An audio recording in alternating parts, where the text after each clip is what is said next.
Kargil news channel के Uttarakhand bulletin में आप सभी का स्वागत है। आइए नजर डालते हैं आज की प्रमुख खबरों पर। महापौर दीपक बाली ने मृतक सुखवंत के परिजनों की सीएम धामी से कराई बात, दोषियों पर सख्त कार्यवाही का दिया आश्वासन। मृतक किसान सुखवंत सिंह के परिजनों से मिला कांग्रेस प्रतिनिधिमंडल, पुलिस पर उठाए सवाल।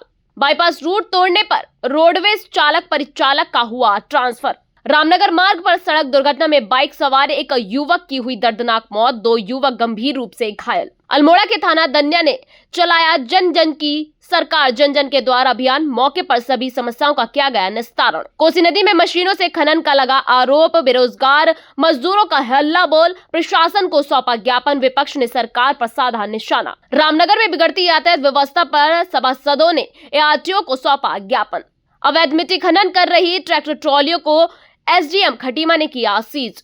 रामनगर में स्वास्थ्य विभाग की टीम ने झोलाछाप डॉक्टरों के खिलाफ कार्यवाही करते हुए 3 झोलाछाप डॉक्टरों की दुकान को किया सीज। अब खबरें विस्तार से। ग्राम पैगा निवासी किसान सुखवंत सिंह की आत्महत्या के मामले में प्रशासन और राजनीतिक हलचल तेज हो गई है। ऐसे में लगातार सभी राजनेता व प्रशासन परिजनों से मुलाकात कर रहे हैं। वहीं आज काशीपुर के महापौर दीपक बाली मृतक के निवास पर पहुंचे और शोक संतप्त परिजनों से मुलाकात की। इस दौरान उन्होंने परिवार को सीधे उत्तराखंड के मुख्यमंत्री पुष्कर सिंह धामी से बातचीत कराई। इस दौरान मुख्यमंत्री धामी ने इस घटना को अत्यंत दुखद और हृदय विदारक बताया। उन्होंने कहा कि मामले की मजिस्ट्रियल जांच का आदेश दे दिया गया है और कुमाऊं कमिश्नर को जांच सौंपी गई है। साथ ही डीजीपी और होम सेक्रेटरी सहित सभी वरिष्ठ अधिकारी पूरे प्रकरण पर नजर बनाए हुए हैं। मुख्यमंत्री ने स्पष्ट किया कि इस मामले में दोषियों को किसी भी कीमत पर बख्शा नहीं जाएगा और कानून के तहत सख्त कार्यवाही की जाएगी। साथ ही उन्होंने परिजनों को हर संभव सहायता और सुरक्षा का भरोसा भी दिलाया है। हेलो। हाँ, प्रणाम मानी।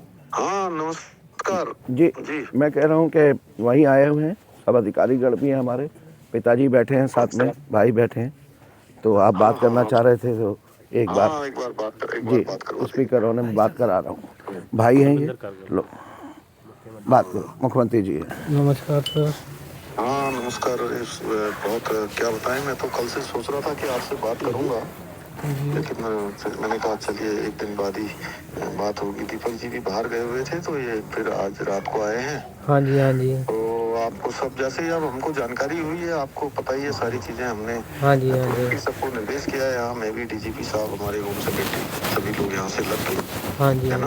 हाँ जी, हाँ जी। तो मजिस्ट्रियल जांच इसमें हमने बैठाल दी है तुरंत कि मजिस्ट्रेट इसमें जांच करेंगे, कमिश्नर कुमाऊं, और इसमें सारी चीज़ों को करेंगे। इसके अलावा जो भी तत्कालिक रूप से है वो आपको पता ही है, जो कार्रवाई होनी है वो कार्रवाई हो रही है। आप लोगों को बस मैं यही कहना चाहता हूँ कि भाई बहुत दुखद घटना है और हाँ उसकी भरपाई तो नहीं हो सकती है, क्योंकि है ना, कभी वो वापस तो नहीं हो सकता, लेकिन यह है कि बहुत हम लोग आपके परिवार के साथ हैं और कोई भी दोषी व्यक्ति इसमें कहीं भी जो है जिसका भी दोष होगा उसको छोड़ा नहीं जाएगा। बता दो मन के बात। कानूनी रूप से उसको सख्त सजा दी जाएगी, सख्त रूप से जो है सर। हमें तो इंसाफ मिलना चाहिए बस सर, हम तो यही चाहते हैं। नहीं बिल्कुल, आप भरोसा है आपका। समझ लीजिए कि हर कीमत पर इंसाफ होगा और किसी भी कीमत पर कोई कोताही नहीं बरती जाएगी। आप समझ लीजिए कि हम लोग जो है कभी भी जो है, आपको पता ही होगा, जहाँ पर भी अगर कहीं भी प्रदेश में या कहीं पर भी कोई बात आई है तो हम लोगों ने पूरी तरह से जो है इंसाफ जो भी मैक्सिमम हो सकता है उसको किया है ना। हाँ जी, हाँ जी। तो कानून में किसी प्रकार की कोई कमी नहीं रखी जाएगी। बस इतना ही आप लोग अपना ध्यान रखिए अभी, और हम लोग आपके साथ हैं हर तरीके से, पूरे परिवार के साथ हैं। ठीक है सर, पूरा भरोसा आप पे भी, पूरा भरोसा है सर। आप इस पे पूरा देखें, इंसाफ दिलाने। हम लोग सब परिवार के ही हैं। मैं भी आप ही के जिले का रहने वाला हूँ, आपको पता ही है ना। मैं जानता ही हूँ, यहाँ काशीपुर मेरा आना जाना रहा ही है, बचपन से ही शुरू से आता जाता रहा। हाँ जी, हाँ जी। मैं कभी उधर आऊँगा तो जरूर आप लोगों से भेंट भी करूंगा, लेकिन अभी सभी को परिवार में हिम्मत दीजिएगा, आप मेरी तरफ से कहिएगा, है ना। ठीक है। और मैं भगवान से प्रार्थना करूंगा कि उनको अपने चरणों में स्थान दे, और आप सभी लोगों को जो कष्ट आया, इतना समय से दुख आया, भगवान जो है उसको सहन करने की जो है आप लोगों को शक्ति दे। बच्चों का भी ख्याल रखेगा, सभी को कहिएगा। ठीक है। ठीक है। धन्यवाद।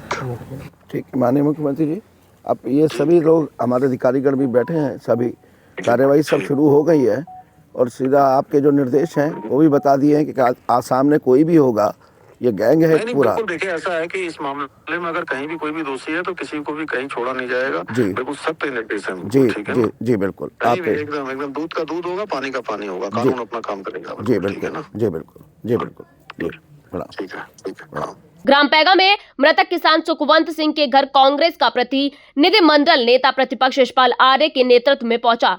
प्रतिनिधिमंडल में प्रदेश अध्यक्ष गणेश गोदियाल, विधायक तिलक राज बेहड़, भुवन कापड़ी, आदेश चौहान सहित कई नेता शामिल रहे। नेताओं ने परिजनों से मुलाकात कर शोक संवेदना व्यक्त की। इस दौरान प्रदेश अध्यक्ष गणेश गोदियाल ने कहा कि कांग्रेस इस दुख की घड़ी में किसान परिवार के साथ खड़ी है और प्रदेश में कानून व्यवस्था पर सवाल उठाए। मौके पर बड़ी संख्या में कांग्रेसी कार्यकर्ता मौजूद रहे।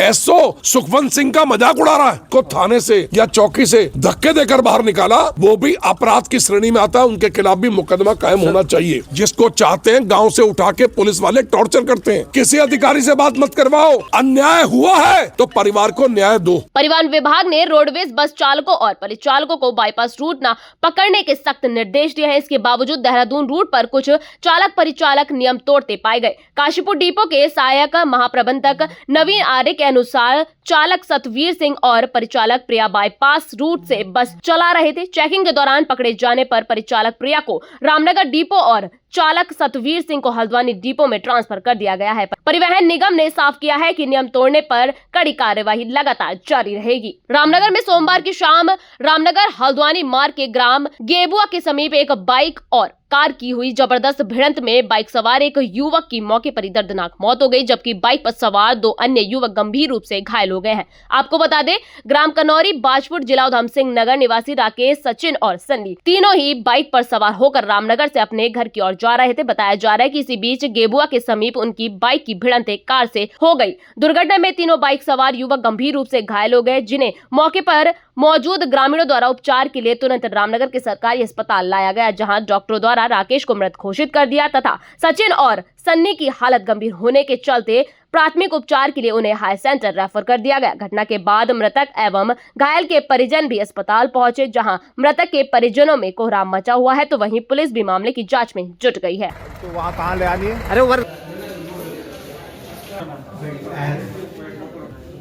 सर, इसमें ऐसा हुआ कि गैबोडोल में मैं रहता हूँ।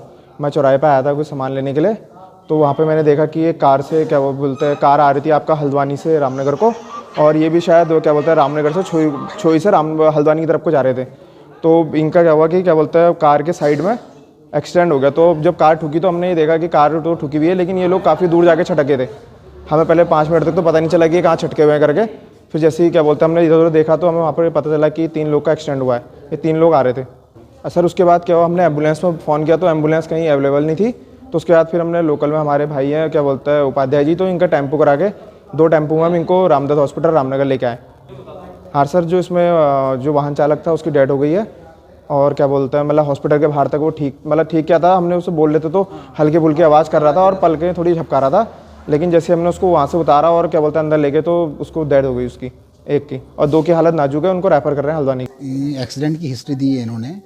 3 लड़के थे, एक राकेश, सचिन और सनी। जो राकेश है वो तो ब्रॉड डेड आया हमारे पास, मृतक आया है मरीज़। 2 हैं, उनके थोड़ी गंभीर चोटें हैं, इस वजह से इनको आगे रेफ़र किया है हल्द्वानी के लिए।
मैं राजीव ठुकराल, जिला कोषाध्यक्ष भाजपा काशीपुर, आप समस्त क्षेत्रवासियों को नव वर्ष की बहुत बहुत हार्दिक शुभकामनाएं देता हूं। इस नव वर्ष प्रभु श्री राम की कृपा आप सब पर बनी रहे, आप सबके घर में खुशहाली आए, आप सबका उत्तम स्वास्थ्य रहे। एक बार पुनः आप सबको नव वर्ष की बहुत बहुत हार्दिक शुभकामनाएं। नमस्कार, मैं पुष्कर सिंह बिष्ट, पार्षद नगर निगम काशीपुर उत्तराखंड। मैं समस्त क्षेत्रवासियों को और अपनी सम्मानित वार्डवासियों को नववर्ष की हार्दिक बधाई शुभकामनाएं देता हूं। साथ ही मकर संक्रांति की और आने वाली 26 जनवरी की। और मैं बाबा केदारनाथ से और बाबा बद्रीनाथ से और गोलजू देवता से और बाबा नीम करौली से आप सभी के स्वास्थ्य की और मंगलमय की कामना करता हूं। ये नववर्ष आपके सभी में जीवन में खुशियां लेके आए और आप सब लोग निरोगी रहें, स्वस्थ रहें और मस्त रहें। और आप सभी को फिर से नववर्ष 2026 की हार्दिक बधाई शुभकामनाएं। नमस्कार, मैं अलका पाल, महानगर अध्यक्ष कांग्रेस कमेटी काशीपुर। आप सबको मेरी ओर से नव वर्ष की हार्दिक बधाई शुभकामनाएं। मैं इस वर्ष से कामना करती हूँ कि आने वाला नया वर्ष आप सब लोगों के लिए, हमारे उत्तराखंड, हमारे देश के लिए, हमारे समाज के लिए नई नई उपलब्धियां लेके आए और आपका जीवन मंगलमय हो। धन्यवाद। जय हिंद, जय भारत, जय Congress. Shri Banke Bihari builders and developers की ओर से आप हमारे सभी सम्मानित ग्राहक, सहयोगियों और समाज के प्रियजनों को नववर्ष की हार्दिक शुभकामनाएं। आपका विश्वास ही हमारी सबसे बड़ी पूंजी है और इसी विश्वास के साथ हम नए वर्ष में और बेहतर सुविधाएं, गुणवत्ता और विकास के नए लक्ष्य को लेकर आगे बढ़ रहे हैं। ईश्वर से प्रार्थना है कि नया साल आपके जीवन में स्वास्थ्य, खुशहाली और समृद्धि लेकर आए। नव वर्ष मंगलमय हो। जय श्री राम सभी को। मैं निशांत स्वागत करता हूँ आप सभी का शार्प कंप्यूटर काशीपुर में। सभी क्षेत्रवासियों को अंग्रेजी नव वर्ष, मकर संक्रांति एवं गणतंत्र दिवस की हार्दिक शुभकामनाएं। हम आशा करते हैं यह नया साल आप सभी के जीवन में खुशहाली लेकर के आएगा और आप सब निरोग रहेंगे, यही हमारी ईश्वर से कामना है।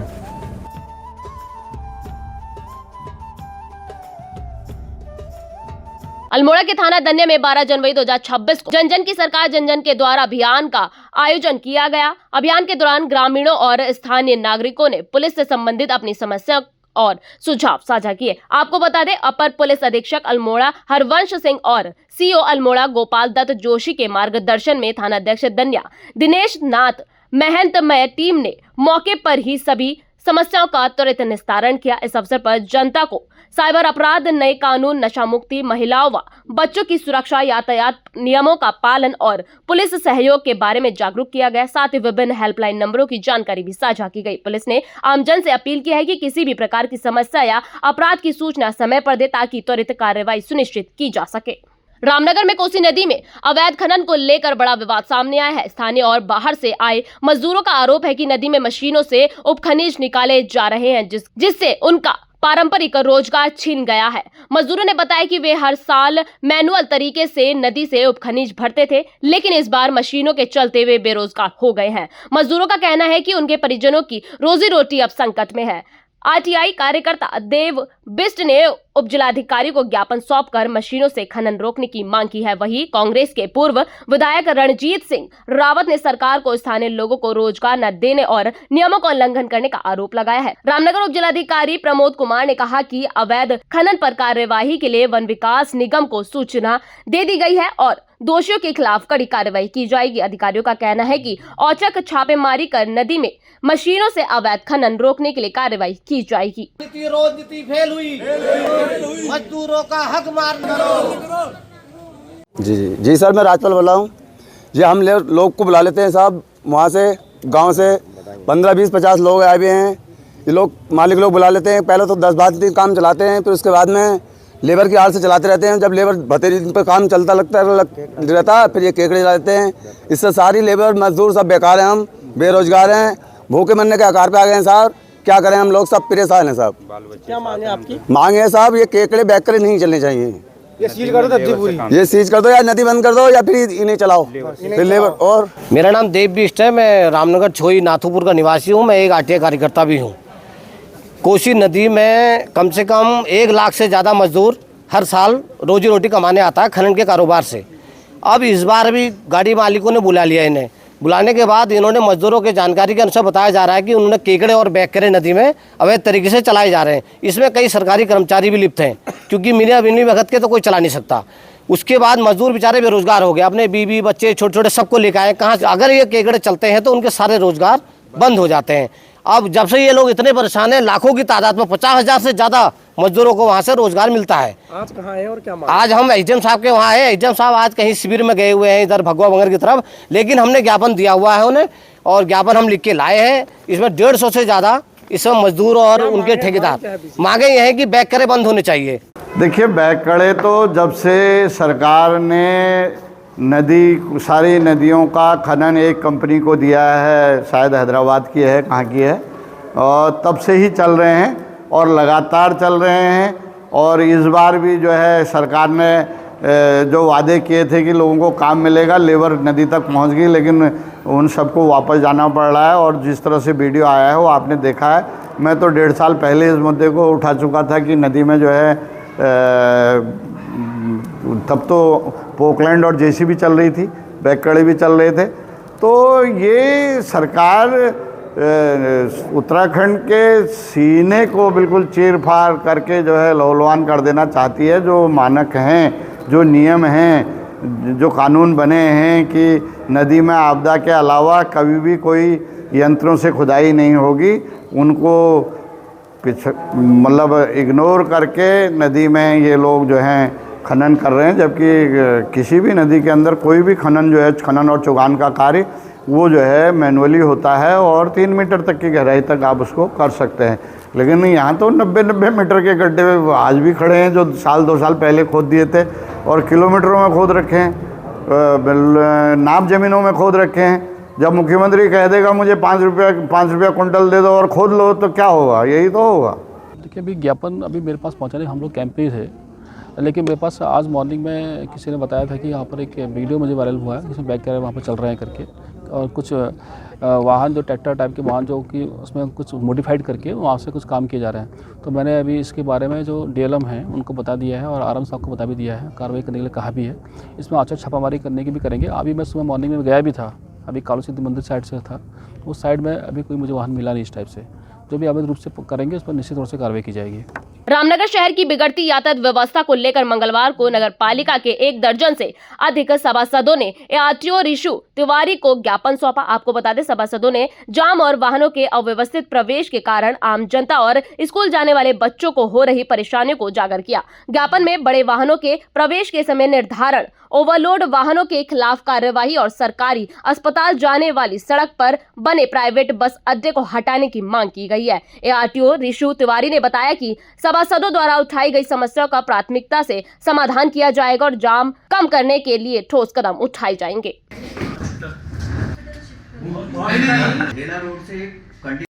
कल तो आप लोगों का बहुत धन्यवाद कि आप टाइम पे हमारे पास पहुंचे और हमने रामनगर शहर की आज जन समस्या बहुत ज़्यादा दिनों से हमारे बीच में आ रही थी, उसके लिए हम आज ARTO ma'am Rishu Tiwari ji ma'am से मिले। ऐसा है, हमारे शहर में कई दिक्कतें हैं। जैसे एक तो हमारे आसपास के शहरों में जो भारी वाहन हैं, जो लोडेड वाहन आते हैं, उनका एक समय सुनिश्चित है, जिसके वजह से और शहरों में दिक्कतें कम आती हैं। हमारे शहर में उसका कोई टाइम सेट नहीं है।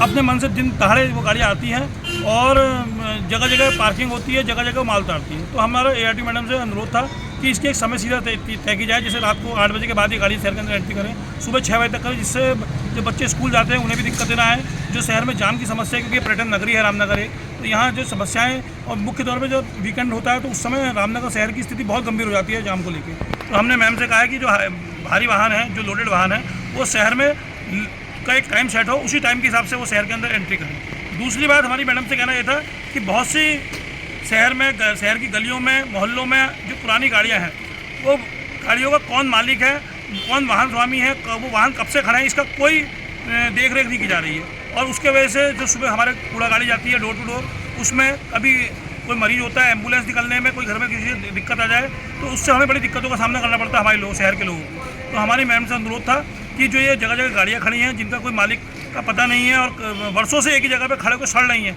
इन गाड़ियों के मालिकों का पता करा के इनके खिलाफ कार्रवाई की जाए। और जो मुख्य मैंने आपको बताया कि भारी वाहन, उनका समय सीमा तय की जाए। तीसरा, जो हॉस्पिटल के मुंह पे बिल्कुल गेट पे ही हमने देखा कि मालदन का बस स्टैंड बना हुआ है, जिसके वजह से कई बार क्या होता है कि एम्बुलेंस को हॉस्पिटल जाने में दिक्कत आती है, वहाँ जाम की परिस्थिति बनी रहती है और मरीज किसी के भी घर का हो सकता है, समस्या कभी भी आ सकती है अचानक। तो हमने उनसे कहा कि इस मालदन बस स्टैंड को कहीं भी स्थापित किया जाए, जिससे कि एम्बुलेंस के आने जाने में कोई दिक्कतें ना आए हॉस्पिटल में और किसी को कोई समस्या का सामना ना करना।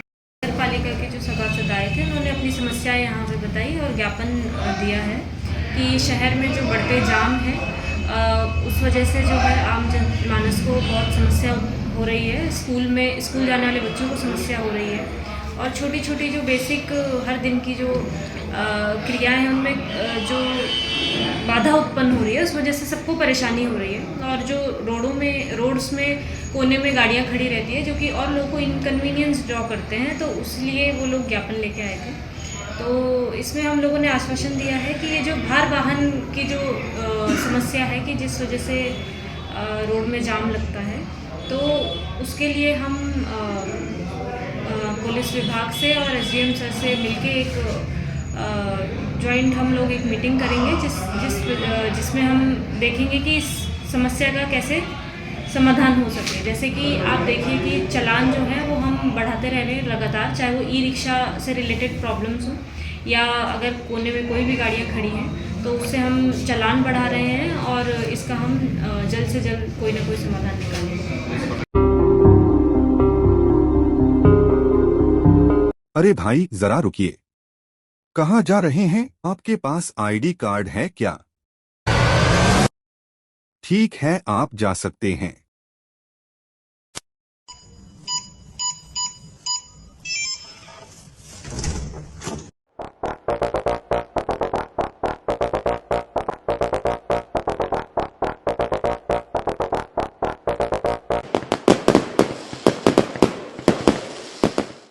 यूनिको पेश करता है प्रीमियम पाइप्स और फिटिंग्स। यूनिको में है दम, यूनिको नहीं किसी से कम।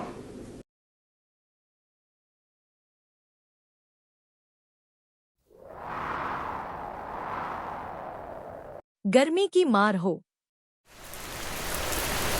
या हो तेज बारिश की बौछार, यूनिको 6 लेयर डबल पफ टैंक रहे हमेशा आपके साथ।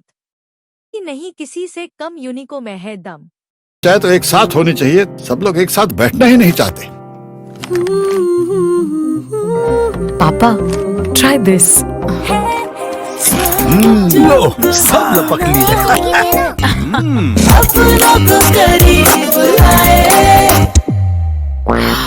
ये क्या हाल कर दिया है रूम का? बस कल से चाय मेरे रूम में। देवर पान नमकीन।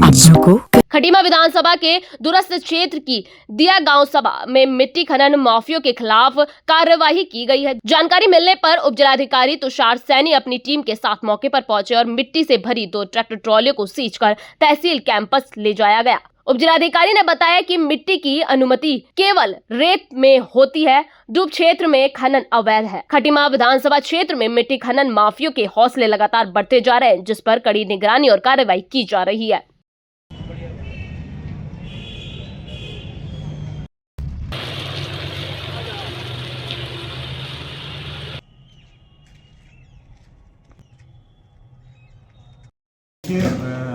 दिया और गिदौर क्षेत्र से हमें सूचना प्राप्त हुई थी कि यहाँ पे अवैध खनन किया जा रहा है, रात को भी और दिन में भी कुछ शिकायतें प्राप्त हो रही थी। तो इसी के संदर्भ में आज राजस्व विभाग की टीम ने छापेमारी की है, जिसमें 2 ट्रैक्टर अभी तक हमारे पकड़ में आए हैं और क्षेत्र में जो है वो अवैध रूप से खनन किया गया है, उसकी भी जाँच चल रही है।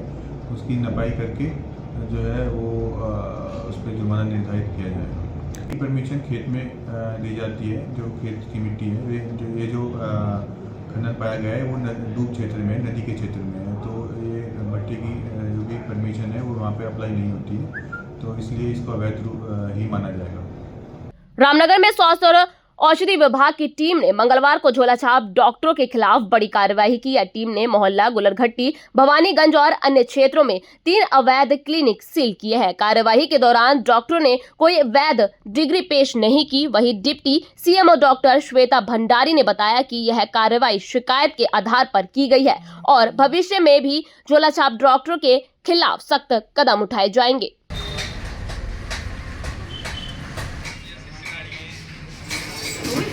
देखिए, इसमें मुख्यमंत्री पोर्टल में जो शिकायतें आती हैं उन्हीं शिकायतों के संदर्भ में एक हमारा डॉक्टर मुजीबुर रहमान झोला छाप डॉक्टर मुजीबुर रहमान के लिए एक शिकायत आई थी। तो उसी के संदर्भ में हमने रामनगर में यहाँ पर उनके क्लिनिक में छापा मारा। तो उनके पास जो है वैद डिग्री नहीं थी, और जो डिग्री थी उनके पास नेचुरोपैथी की डिग्री थी, और वो होते हुए भी एलोपैथिक प्रैक्टिस कर रहे थे। इंजेक्शन सिरिंजेस सब यूज्ड वहाँ पे पाई गई, दवाइयों का वितरण करते पाया गया। हमारे साथ ड्रग इंस्पेक्टर भी आई हैं, उन्होंने भी वहाँ पर दवाई की सैंपलिंग करी, वह दवाई का रजिस्ट्रेशन बिना रजिस्ट्रेशन के वहाँ ही दवाइयों का वितरण पाया गया। उसके पश्चात हमने डॉक्टर नदीम अख्तर, ये BOMS है, यहाँ पर भी हमने छापेमारी करी। तो इनका जो क्लिनिक है वो बगैर रजिस्ट्रेशन के पाया गया, वह BOMS होते हुए भी एलोपैथिक प्रैक्टिस पाई गई। इन दोनों क्लिनिक पे हमने चालान किया है, और उसके अलावा हमने क्लिनिक बंद कर दिए हैं। और एक SK कोटिया भवानीगंज में एक क्लिनिक चल रहा था जिसमें सिर्फ ड्रग का इनके पास दवाइयों का थोक का लाइसेंस था, उसके पीछे इनके द्वारा एलोपैथिक प्रैक्टिस, इंजेक्शन लगाना, दवाइयों का वितरण पाया गया। इन पर भी हमने चालान की कार्रवाई की है, वह क्लिनिक बंद किया है। और आगे भी इस तरह की गतिविधियाँ ना हो, इसके लिए हमारा विभाग समय समय पे कार्रवाई करता रहेगा। और ड्रग इंस्पेक्टर का भी हमारे साथ पूरा सहयोग मिला, वह सभी मेरी टीम के साथ मेरा सहयोग है। धन्यवाद। प्रदेश बुलेटिन में फिलहाल इतना ही। ऐसी तमाम खबरों को देखने के लिए जुड़े रहिए सुराग न्यूज़ चैनल में। धन्यवाद।